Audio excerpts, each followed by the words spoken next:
everyone, and welcome back to the world of English exams.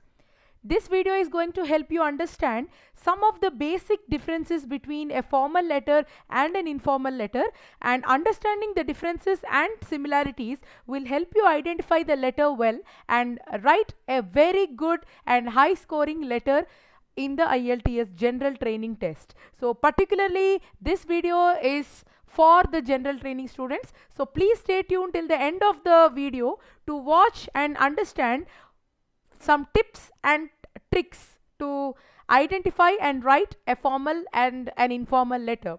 So let's get started without any delay. So as you might be aware, there are three types of letters which are frequently given in the IELTS test. They are formal letters, semi-formal as well as informal letters. So informal letter is also known as a personal letter due to its purpose. So it's written to close relatives, friends and family. So basically we are going to look at the differences between formal and informal letters in this video. Individually, if you want to know how to write it, how to frame the structure along with a sample letter for all the three categories, it is already available on our YouTube channel World of English Exams. So don't forget to check them out. There you will understand the general format as well. Also, if you can check the link in the description box, you will understand what the band descriptors are and how they are able to help you in evaluating your performance all by yourself. So let us not wait any further. Let's see what are the basic differences between a formal letter and an informal letter. So the first major difference is that formal letters are written to unknown people.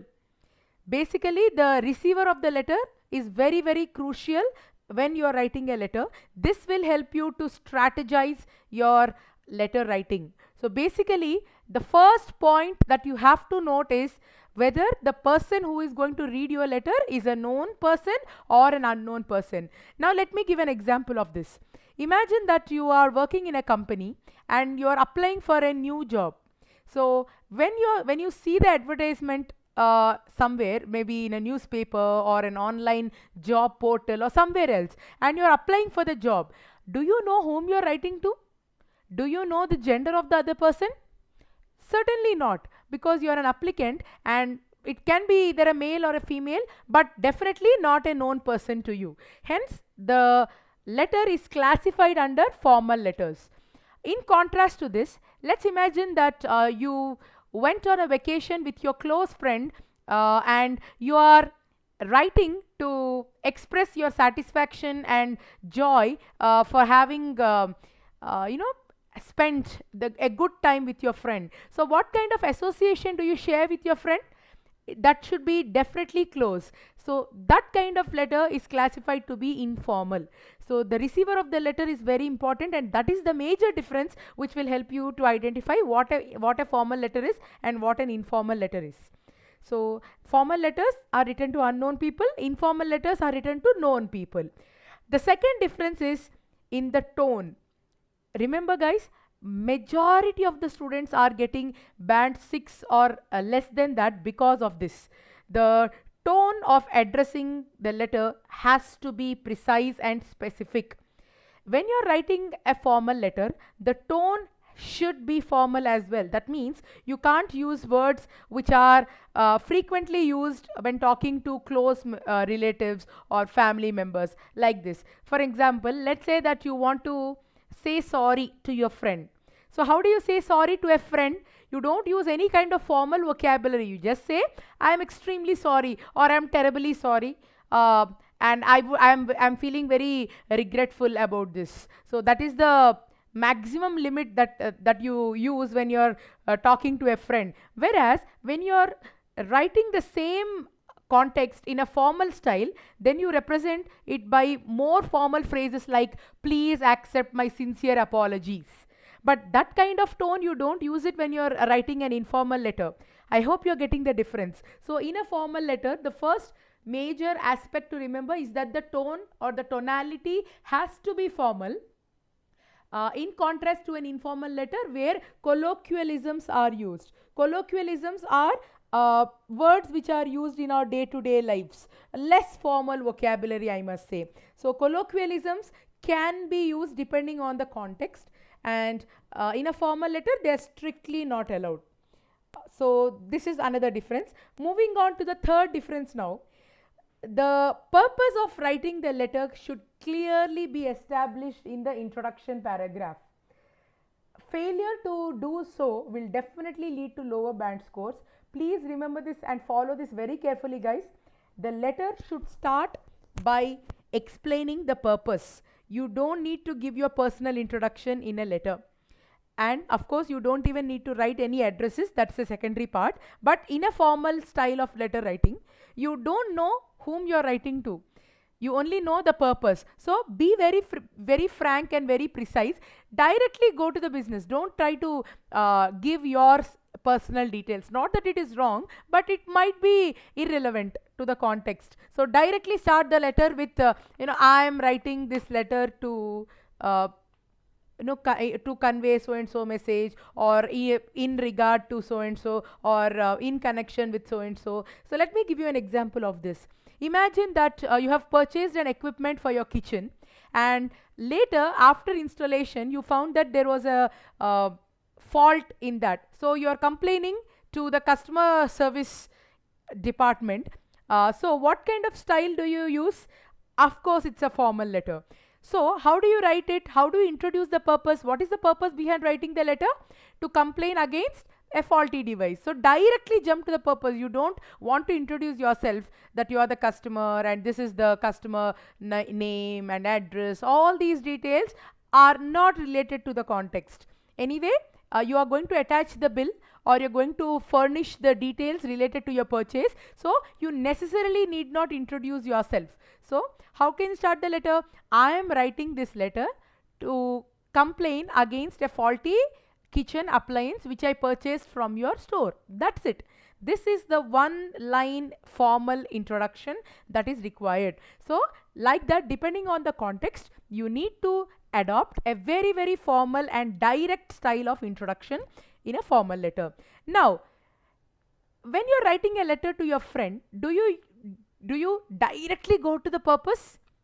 Obviously not. You need to ask about their well-being. So you need to use phrases like hope you and your family are all well, or maybe hope you're good, or hope everything is fine. So something like that. After you add one sentence like that, then you can jump to the purpose by stating the reason for writing the letter. So here you can use less formal vocabulary like I'm just writing to let you know that, or I'm just writing to invite you and your family to come over and stay with us for a couple of days, something like that. So depending on the reason, you're going to jump to the purpose, but do not directly go to it. Just write one or two sentences about this is kind of phrase that shows the bonding between you and your friend. So don't skip this. Don't make it sound more formal. Show the examiner that you do know the difference between a formal letter and an informal letter by this. Now moving on to the next set of differences. How to start the letter is a problem for most of the candidates. So they do it incorrectly and hence they get less scores. So basically, in a formal letter, you have to start the letter as dear sir or madam, since you do not know the other person. But when you're writing to your friend, you can directly start by giving the first name of your friend. So because of that affection and the closeness that you have with your friend, you need not address them as Mr. or Mrs. Because that's a style of writing which is adopted in the semi-formal kind of letter. But in an informal letter, you can directly call them and address them with their first name. So something like dear Robert, dear John, dear Mary, something like that. So but in a formal letter, you are not aware of the person, hence you have to write dear sir or madam. So if the letter is a semi-formal one, then the style is completely different. Now moving on to the next one, word contractions. So basically, what are word contractions? Contraction means that you're joining or connecting two words and making them into one word. Something like do plus not is equal to don't. Does plus not is equal to doesn't. Did plus not is equal to didn't. Will plus not is equal to won't. I plus am is equal to am. So such kind of word contractions are strictly informal, and hence they should not be used when you're writing a formal letter. Please keep this in your mind, guys. Never use word contractions when writing a formal letter. It shows that you are not aware of the kind of language to be used, and definitely the score will reduce. Whereas for an informal letter, you have to use word contractions because they establish an informal or colloquial style of writing. Hence, use word contractions in an informal letter and avoid them while writing a formal letter. So I have already given clear examples of these letters, which you can check it out in our description box. So if you want to understand the tips to score a band 8 or higher, even that link is given in the description box. Now moving on to one final difference between a formal letter and an informal letter: signing off.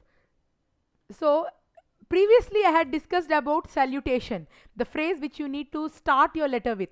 Now I am going to talk about the phrase with which you can conclude your letter, and that's known as a sign off phrase. So in a formal letter, you can write yours faithfully. If you observe here, there is no apostrophe before the S in yours. It is one word, so never write an apostrophe followed by S in yours. It is one word. So yours faithfully followed by your full name. So your full name is very important in a formal as well as a semi-formal letter. Whereas when you're writing to your friend, you can just sign off with a phrase called best regards followed by your first name. You don't need to be too formal and write something like thanking you or something like that. Just write best regards, warm wishes, warm regards, followed by only your first name. Please do not write your full name here. So this sums up the differences between a formal and an informal letter. Now quickly let's analyze the similar features between the two kinds of letter. So first one is write at least 150 words. Now this is a general instruction for any kind of letter, not just for formal and informal, but also for semi-formal. You need to write at least 150 words.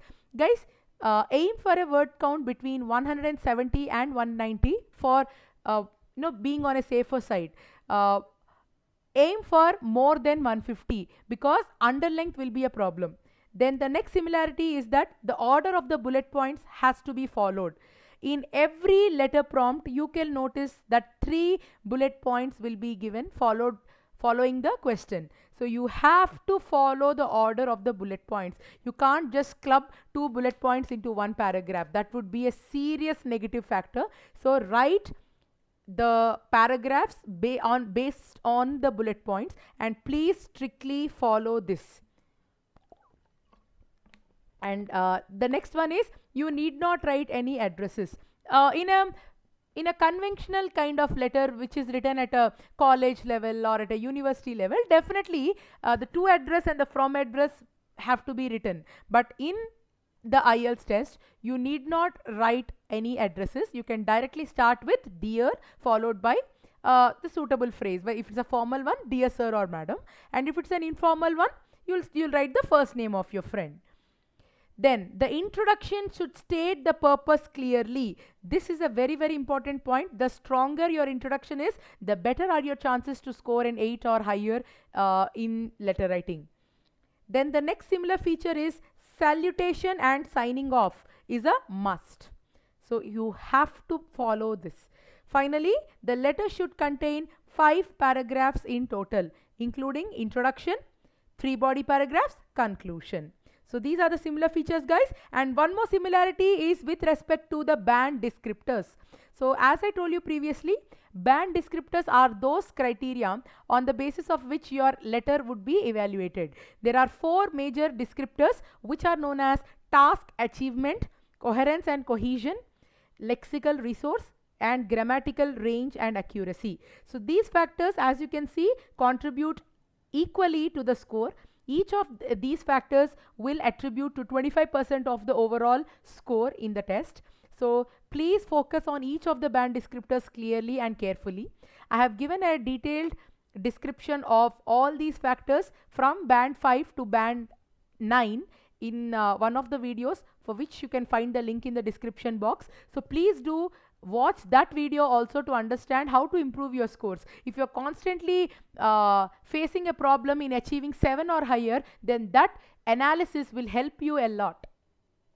Then finally, I just wanted to talk about things which need to be avoided. So this video will end here. Avoid these things when you're writing a letter, whether it is formal or informal. First one is under length. As I told you, you have to write at least 150 words, and anything under this will be counted as under length and the score will be reduced. The next factor is called off topic or deviation from the central idea.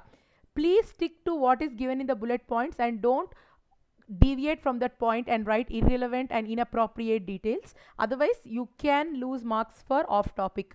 Then memorize letters. So there are instances where candidates would memorize the whole letter and try to write the same thing in the exam, but the examiners are well trained to spot this, and they would write the comment that it is a memorized letter, and definitely you have a risk of getting a low score. And when I mean low, I mean that it is 0. So there is always that risk, so do not take that risk, guys. Then illegible handwriting. Oh, this can be a common problem faced by most of the test takers, and for that reason, if your handwriting is really illegible, then a better option would be to opt for computer based method of testing, where you just need to type. So improve your typing speed in that case, and practice materials related to computer based testing, which could be a suitable alternative. Otherwise, you may practice writing as much as possible to improve your handwriting, so that you don't lose marks for illegible handwriting. Then the next one is repeating words from the question. Yeah, this is a serious negative factor, guys. You need to learn how to paraphrase. Paraphrasing is a skill by which you are rewriting the same sentence without modifying the meaning. The meaning has to be the same, but the word choice has to be unique. In other words, I mean that you have to use synonyms to paraphrase. Then overuse and underuse of linking words. Linking the ideas together into a paragraph is very important, and it is counted to be one of the factors called cohesion. Cohesion refers to forming paragraphs. And as I told you, you need to have 5 distinct paragraphs in any letter. So when you're joining the words or phrases, do not use too many linking words like although, furthermore, additionally, firstly, lastly, finally, moreover. All these words are of course required, but if you overuse them or underuse them, then that will definitely strain the reader. He or she might think, why is the candidate writing so many linking words? So that could lead to decreasing your score. So don't do that. Then using unrelated words. Some of the candidates memorize long lists of vocabulary and try to use it in the test, but let me tell you that this practice will not give them a high score. Don't be under the myth. Don't reduce your score by yourself by using words which are not related to the context. Rather, you can use simple words which you clearly know and the meaning is known to you. If you use such words, then definitely you have a stronger and better chance to score a 7 or higher. Then finally, writing too many simple sentences. The examiner is looking for grammatical range, which means that various types of sentence structures should be demonstrated while writing the test. So if you use too many simple sentences, you're unnecessarily limiting your grammatical range. So please learn how to form compound and complex structures along with passive sentences and if conditionals. So the videos for which are clearly available on our YouTube channel, World of English Exams. So do check them out to understand how to write complex sentences, how to write complex compound sentences, how to frame if conditionals, and try to use them, try to practice as many examples of these sentences and try to use it in your letter writing. And I'm sure if you can follow these tips and tricks, you are definitely going to get a very high score in the test. Believe me, practice is the key. There is no shortcut to success. The more you practice, the higher you score in your general training test. So I'll close the video here. So I think all of you have benefited a great deal by watching this video, and thank you so much for your patience, and the kind of feedback we are getting on our channel, on our videos, is, I must say, overwhelming. So thank you so much for your continuous love and support, guys, and we hope to continue the same effort in the future as well to help you get your desired band scores. So please like this video if you found it useful, share it with your friends, and do subscribe to our YouTube channel World of English Exams, and stay tuned to our channel. Please ring the bell icon beside the subscribe button if you wish to receive instant updates as and when we post a new video. So till I see you with another video, happy preparation, guys.